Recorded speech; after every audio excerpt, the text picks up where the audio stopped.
Hello good morning મોજે મસ્તરામ બધાને કેમ છો? બધા મજામાં હશો તો મજામાં જ રહેવાનું છે. અને આજે આપણે જવાના છીએ શ્રાવણ મહિનાનો પહેલો સોમવાર એટલે મહાદેવજીના મંદિરે લોટી ચડાવવા. તો ચાલો બધા તમે મારી સાથે.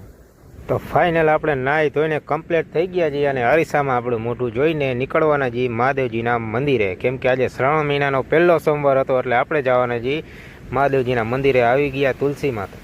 તુલસીના પાન આપણે લઈને લઈ જવાના હતા મંદિરે. તો ચાલો હવે તુલસીના પાન પણ તોડી લીધા છે અને લોટી પણ લઈ લેવાની છે હારે. તો જવાનું છે આપણે મહાદેવજીના મંદિરે. તો ચાલો. તો ફાઇનલ હવે આપણે ઉપાડી લીધે છે આપણી ઓડી અને નીકળી ગયા છીએ મહાદેવજીના મંદિરે. રસ્તામાં આપણે બિલ્લીપત્ર આવે છે તો ત્યાંથી બિલ્લી પણ સાથે લઈ જવાના છે. જો તમને બતાવું આજે બિલ્લીનું ઝાડવું અને આપણે આમાંથી માંડ્યા બિલ્લીપત્ર તોડવા. અને ફાઇનલ છે ને તમારા ભાઈએ બિલ્લીપત્ર તોડી લીધા છે. જુઓ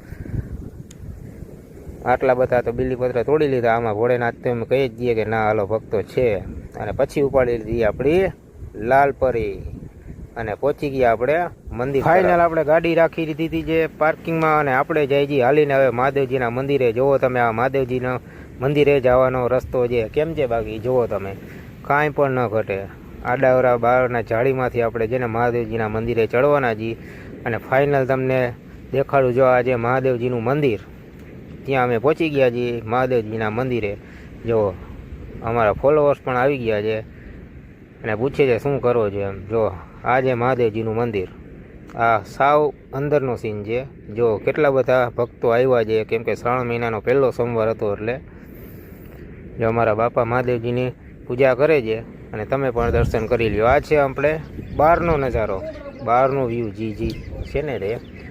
જો સામે જે ગણપતિ બાપા તમને બતાવું નજીકથી. જો તમે પણ દર્શન કરી લેજો. એ હતા ગણપતિ બાપા અને આ છે તમારો ભાઈ. તો ચાલો હવે તમને અંદર જઈ દર્શન કરાવું. પછી તો તમારા ભાઈએ પણ લોટી ચડાવી દીધી અને બારે મહિના ચક્કર મારવા. જો આ છે બધો બહારનો વ્યૂ અને નજારો અને આ છે અંદરનું મંદિર. ચાલો તમે પણ દર્શન કરી લ્યો. જય મહાદેવ.